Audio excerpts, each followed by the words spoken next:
कैद केलं त्याच ठिकाणी आज तिचं मंदिर उभं आहे.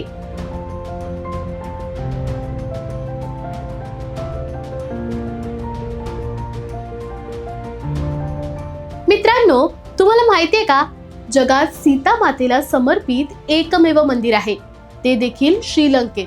श्रीलंकेच्या नुवारा एलिया जिल्ह्यातील सीता एलिया गावात रामायणातील अनेक महत्त्वाच्या घटना याच ठिकाणी घडल्या. रावणाने सीता मातेचं हरण केल्यानंतर याच ठिकाणी तिला कैदेत ठेवलं. सीता मातेने इथेच प्रभू श्री रामचंद्रांची आराधना केली.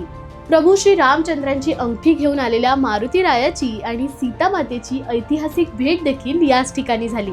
होय, आजचं नुवारा एलिया जिल्ह्यातील सीता एलिया गाव म्हणजेच तेव्हाचं अशोक वाटिका. इथे असलेल्या एका खडकावर मोठे पावलांचे ठसे दिसतात, जे मारुती रायाच्या पाऊलखुणा असल्याचं मानलं जातं.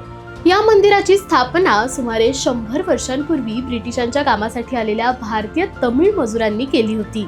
हे मंदिर म्हणजे भारत श्रीलंका यांच्यातील सांस्कृतिक आणि ऐतिहासिक संबंध सांगणारा एक महत्त्वाचा दुवा आहे. द्रविड शैलीत बांधलेल्या या मंदिरात दिवाळी आणि दसरा मोठ्या थाटामाटात साजरे केले जातात.